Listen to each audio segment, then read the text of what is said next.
वैसे तो चंपारण के इतिहास से आप रूबरू होंगे ही। चंपारण की यह धरती गांधी की कर्मभूमि के नाम से जानी जाती है। अंग्रेजी शासकों ने कैसे यहाँ के किसानों पर बर्बर रवैया अख्तियार किया था, यह सब लोग जानते हैं।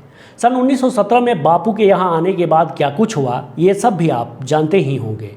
लेकिन गांधी जी को चंपारण की धरती से परिचय कराने वाले उस शख्स के योगदान को बहुत कम लोग ही जानते हैं। नमस्कार, मैं विश्वजीत झा, टीवी न्यूज़ की इस खास पेशकश में आपका स्वागत है। जब जब चंपारण का बखान किया जाए, गांधी जी सामने चले आते हैं। जब भी जहां कहीं भी चंपारण का नाम आता है तो गांधी का सत्याग्रह आंदोलन याद आता है। लेकिन सवाल यह है कि आखिर यह सब मुमकिन कैसे हुआ, इसके पीछे भूमिका किसकी थी, यह बहुत कम लोग ही जानते हैं। तो आइए आज हम आपको उस शख्स की दास्तां बताते हैं। 23 अगस्त 1875 को एक किसान परिवार में जन्मे राजकुमार शुक्ल बचपन से ही बेहद सरल स्वभाव के थे। भारतीय स्वतंत्रता संग्राम के समय अंग्रेजों द्वारा चंपारण के निलहे किसानों पर किए जा रहे दमन और शोषण को देखकर उनका कलीजा पसीज गया। 1905 के बाद से नील आंदोलन में इनकी भूमिका अहम रही। एक किसान नेता के तर्ज पर यह उभर कर सामने आए। ये 1905 से ही वहाँ लगे हुए थे, वहाँ के किसानों की दुर्दशा को देखते थे। वहाँ जो केस होता था वो जाते थे राजेंद्र बाबू के पास, गोरख प्रसाद के, ब्रजकिशोर बाबू के पास, रामनवमी बाबू के प्रसाद, इन सारी लोगों से मिल करके और उसके दुख दर्द को कहते थे। और जो होता था उनसे जितना हो सकता था वो करते थे किसानों के लिए। इन्होंने स्वतंत्रता सेनानी के रूप में दमनकारी शासन के खिलाफ मोर्चा खोल दिया। उस समय चंपारण में AC एमन नामक अंग्रेज निरहा कलेक्टर निलहे किसानों पर गजब का जुल्म ढा रहा था। यहाँ के किसानों का उत्पीड़न को देखकर राजकुमार शुक्ल ने एक मसीहा को तलाशना शुरू किया। फिर क्या था, गांधी जी सामने चले आए। अब उन्होंने गांधी जी को चंपारण लाने का प्रण ले लिया। लखनऊ से लेकर कलकत्ता अधिवेशन तक पहुंच गांधी जी से इन्होंने मुलाकात कर उनसे चंपारण की दास्तां बता यहां आने का निमंत्रण दिया। हालांकि गांधी जी ने कई बार इनके बातों पर तवज्जो नहीं दिया, लेकिन बार बार इनके जिद्दी स्वभाव ने आखिरकार मोहनदास करमचंद गांधी को यहां आने पर मजबूर कर दिया।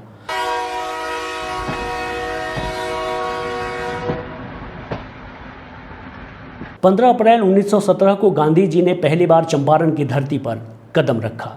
इसके बाद जो हुआ वह सारा चंपारण सत्याग्रह का इतिहास बनकर हम सबके सामने है। कहते हैं अगर पंडित जी न होते तो शायद गांधी जी महात्मा नहीं बन पाते।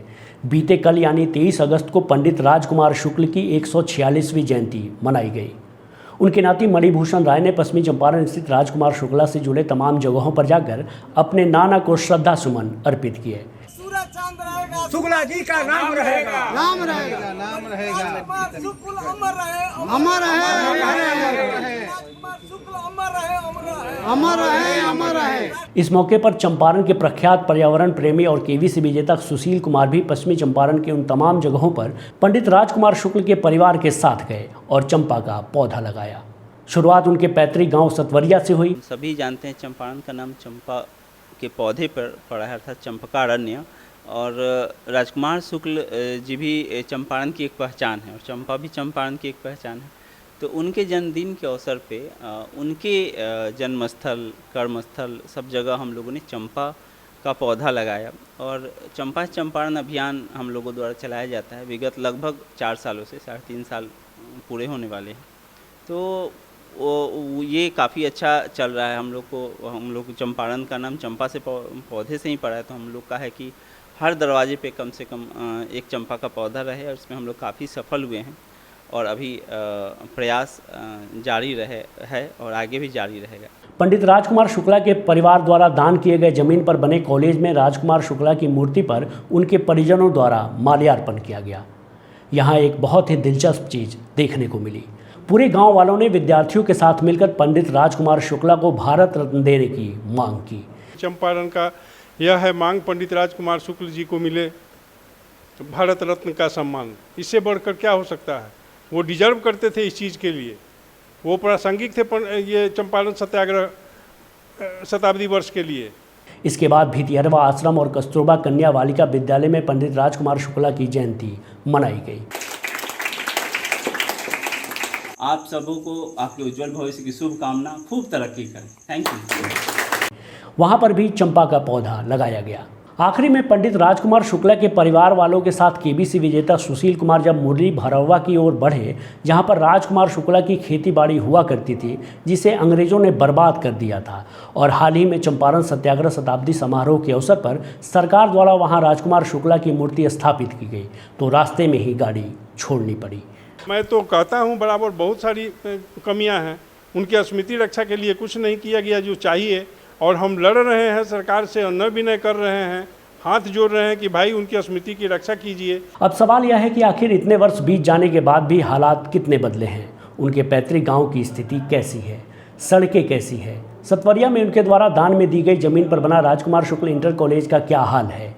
एक हम लोग कॉलेज भी खोले हैं तो उसका भी देख लिए, आप लोग भी जाके देखे हैं कि क्या स्थिति है। केदार पांडे कुछ पैसा दे करके और आगे का बाउंड्री करवाए थे, बाकी चारों तरफ का बाउंड्री एकदम ओपन है, उसमें भैंस और गोरू चढ़ते रहती है सब। इतनी बड़ी उपलब्धि हासिल करने के बाद भी राजकुमार शुक्ला की मिट्टी की हालात ऐसी क्यों है। इतना संपत्ति रहने के बावजूद भी जब वो आदमी मरता है तो उसका दाह संस्कार चंदा उगाही करके होता है, और दुर्भाग्यवश वो व्यक्ति आज़ाद भारत को भी नहीं देख पाता है, गुमनामी के ढेर में खो जाता है, मकान की नींव की तरह दब जाता है। इन तमाम प्रश्नों के जवाब सत्ता के साथ साथ उस समाज को भी देना चाहिए जिसे तीनकठिया की गुलामी से आज़ादी दिलाने के लिए राजकुमार शुक्ला ने चंपारण की धरती पर नील आंदोलन शुरू किया था। तमाम खबरों और डिबेट्स के लिए देखते रहिए STV न्यूज। नमस्कार। सतवरिया गांव में जन्म लिए, तुल्य थी उनकी कृति, राजकुमार शुक्ल नाम था, यादगारी है उनकी स्मृति। तीनकठिया के जुल्म से त्राही त्राही रैयत किसान, दीनहीनों की दुर्दशा अब ढूंढ रहा था नया बिहान। सिर उठाकर चलता कोई, हाकिम की आंखें होती लाल, बात बात में बेत बरसाता, निर्दोष का उधेड़ता खाल। जहाँ जहाँ थी कायम कोठी, वहाँ वहाँ था अत्याचार, अभयातुर जीवन सबका, जमींदारों का था अनाचार। पिपरा बहसी झोकराहा चकिया, शनिचरी गहरी लगुनाहा साठी, कुड़िया लालगढ़ चौतरवा, लोहियरिया कोठी की तड़पे माटी। खून से लथपथ चंपारण था, खेती रेती काया ने किया पुकार, कहाँ हो माटी के लाल, आ जाओ तुम राजकुमार।